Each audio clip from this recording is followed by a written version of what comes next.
y todos en el fondo de la mina, y empieza a verse arriba del todo del encuadre, muy pequeñito, los jinetes que se van, o los personajes, y aguanta muchísimo ese plano, ¿no? Igual que al final, en esa calle, con sombras, con sol, de estilo Figueroa, de Fernández Figueroa, etcétera, que se ha invocado, cuando llega el fraile, andando por la calle, es al principio como una mancha marrón, el contraste entre lo blanco, el azul del cielo, las sombras, y en la calle que está empinada, y aguanta el plano Forqué absolutamente hasta el final, demostrando que para él no es un plano de transición, sino que forma parte integrante de la película, no se recrea, no es estético, sino que forma parte de la encarnadura para que te creas la fisicidad del lugar donde se está haciendo la película, ¿no? De todo eso está lleno la película, cómo Marco Dabó, el fraile, trabaja las tejas físicamente, ahí se ve que se está manchando, ahí se ve que es un actor prodigioso, que está actuando ahí, porque ¿no? hace lo que decía Spencer Tracy, se puede hacer dos cosas a la vez, está escuchando y diciendo su diálogo y trabajando con las manos, que es muy difícil, ¿eh? Y él, cuando le presenta una cosa, él la mira un segundo y sigue a lo suyo. A mí esa escena me parece magnífica, y Marco Dabó está de secundario americano, de Lee Jikov, de uno de estos en esas películas. Sí, es que la riqueza de la película está en todos esos detalles, es decir, que no es solamente las cabalgadas o la puesta en escena física de la situación, sino los detalles. Simplemente, si se cogiera la secuencia de la boda,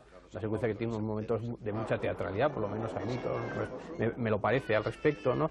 Llega un momento en que marca unos primeros planos espléndidos de Raval, que está viendo lo que había sido su vida pasada, es decir, el matrimonio que perdió y el nuevo matrimonio que se está formando ahí. Esos tres o cuatro primeros planos de Raval son espléndidos. Con ese beso bajo la lluvia, ¿eh? Evidencia un gusto también, incluso por el montaje, que bueno, revela que Forqué tenía talento para utilizar una historia que me da la impresión que le gustaba mucho, vamos, ¿no? Y ahí hemos llegado. Ahí hemos llegado a donde yo quería llegar, que es que a mí me parece que a José María Forqué se le ha tratado injustamente por la generación posterior, incluso por su generación, con esa especie de San Benito, porque en este país se utiliza como San Benito decirle a una persona que es un artesano, cuando es un timbre de gloria ser un artesano, si es que lo es. Sobre todo en el cine. Exactamente. Claro. Entonces, en la generación de los años 50, desde el momento en que aparecen Berlanga y Bardem, parece que no hay más artistas, que lo son, que Berlanga y Bardem, y que el resto queda absolutamente en una especie de totum revolutum, de todos artesanos, franquistas, etcétera, etcétera, fascistas y no sé qué y no sé cuánto. Entonces, claro, el pobre José María Forqué estuvo pidiéndole perdón a toda la humanidad por haber hecho aquella dichosa película que no me acuerdo ni cómo se llamaba, murió hace 15 años. No, esa no es de Forqué. No, la otra. Es Embajadores en el infierno. Embajadores en el infierno. Se parecen tanto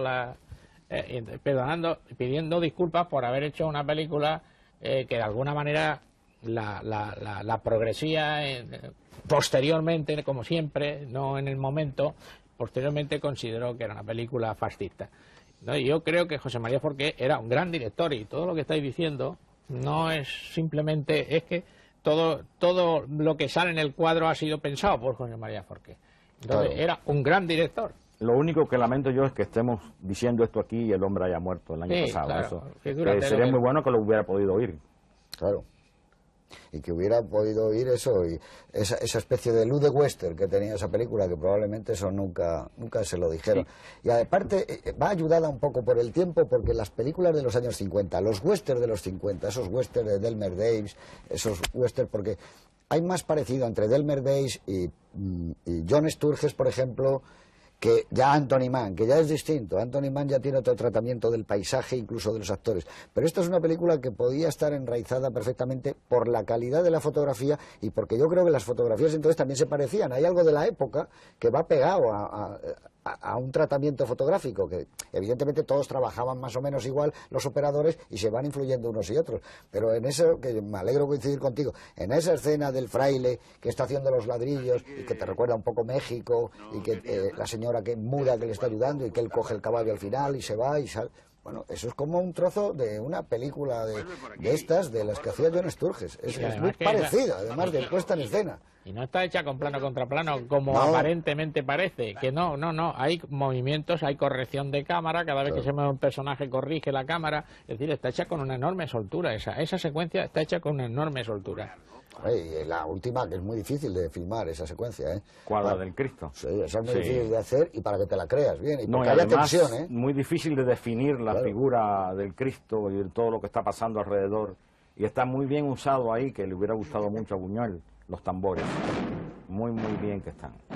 Eso es la parte de la película que a mí más me impresionó realmente. Yo creo que es la mejor de la película. Es que ahí hace otra cosa también de artesano, bueno, que es que filma muy bien lo documental, cosa que hacían muy bien casi todos, a veces las segundas unidades de los americanos, vamos, ¿no? Recuerdo una película de Fritz Lang que trataba sobre atuneros o conserveros, se llamaba Clash by Night, y no recuerdo, aparecía en un papelín, no recuerdo el título español, Marilyn Monroe en uno de los primeros trabajos, donde había toda una secuencia de enlatado de atún o de conservas al principio que era un verdadero prodigio. Bueno, pues aquí el aspecto documental de la procesión de Jesús el Rico, que no sé si aprovechó una procesión, probablemente la rodó especialmente para la película, pero si la rodó especialmente para la película, el clima de esa procesión, la noche, los tambores, la figura... La rodó especialmente Eduardo porque pone sus notas al final de agradecimiento, todas las cofradías salieron para que él pudiera filmar. Es una secuencia que si te pasas un poco entras en lo cursi, en lo ridículo, en lo retórico religioso, ¿no? O de cartón piedra, muy ¿no? confuso, podía haber sido muy confusa la secuencia y no lo es. Está muy bien rodado cómo se va moviendo. El movimiento del dedo de la imagen es muy impresionante realmente. Oye, porque estamos hablando de casualidad y habéis citado, y tú has citado Guillermo a Buñuel, no olvidemos que José María Forqué rodó la Vía Láctea, muchas partes de la película de Buñuel, entre otros todo el final es de José María Forqué, todo lo de Santiago de Compostela, eso está rodado por Forqué, y muchas panorámicas y muchos planos que se los encargó y le dijo de aragonés a aragonés, y le dijo Buñuel, yo esto no lo puedo filmar, fílmamelo tú, y la toma, ¿no?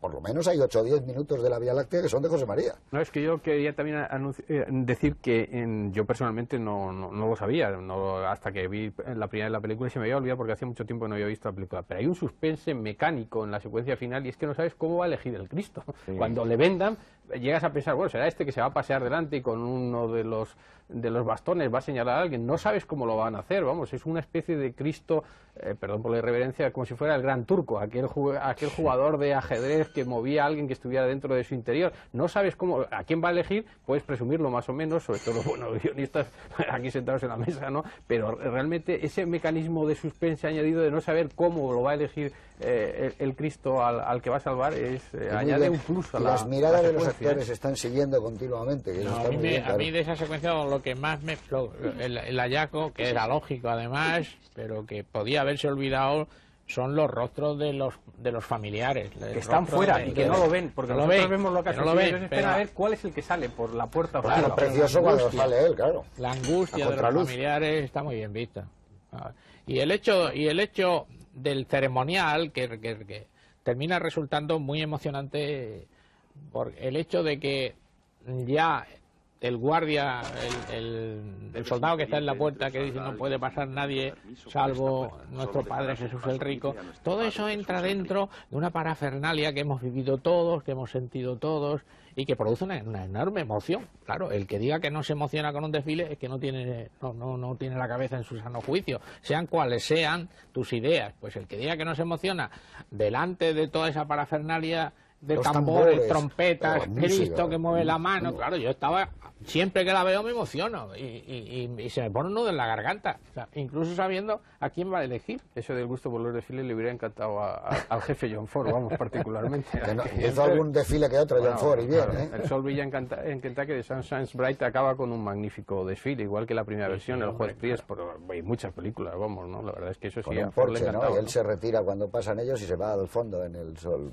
Claro, no, pero evidentemente, pero la secuencia era muy difícil. ¿Por qué era difícil esta secuencia y otras? Porque esta película ha estado siempre, está al borde de que el melodrama se le vaya, y el melodrama es un género sublime y vamos, un estado de excepción. Los grandes melodramas de la historia del cine son maravillosos, pero que se le fuera y que a la parte final tuviera un cierto misticismo que te hiciera que algo chirriara, no. Y rompe... Porque está hecha muy sencillamente, muy directamente, como eso, estáis hablando de artesanos, está rodada como hay que rodar. ¿Qué interesa ver? Esto es lo que interesa ver. No quiero subrayar nada, no quiero poner la cámara en otro momento o en otro objeto que no sea lo necesario ahora, y eso te va llevando a la naturalidad, a la sencillez, y es lo más difícil. Y hay una cosa que gusta mucho a mí particularmente en las películas, y es que hay mucha acción en el sentido físico, geográfico, van los personajes a un lado o al otro, lo cual también para los western, digamos, itinerantes también va muy bien. Y luego además rompe reglas, porque por ejemplo, si recordáis la secuencia nocturna al lado del río, cuando están atravesando la serranía, etcétera,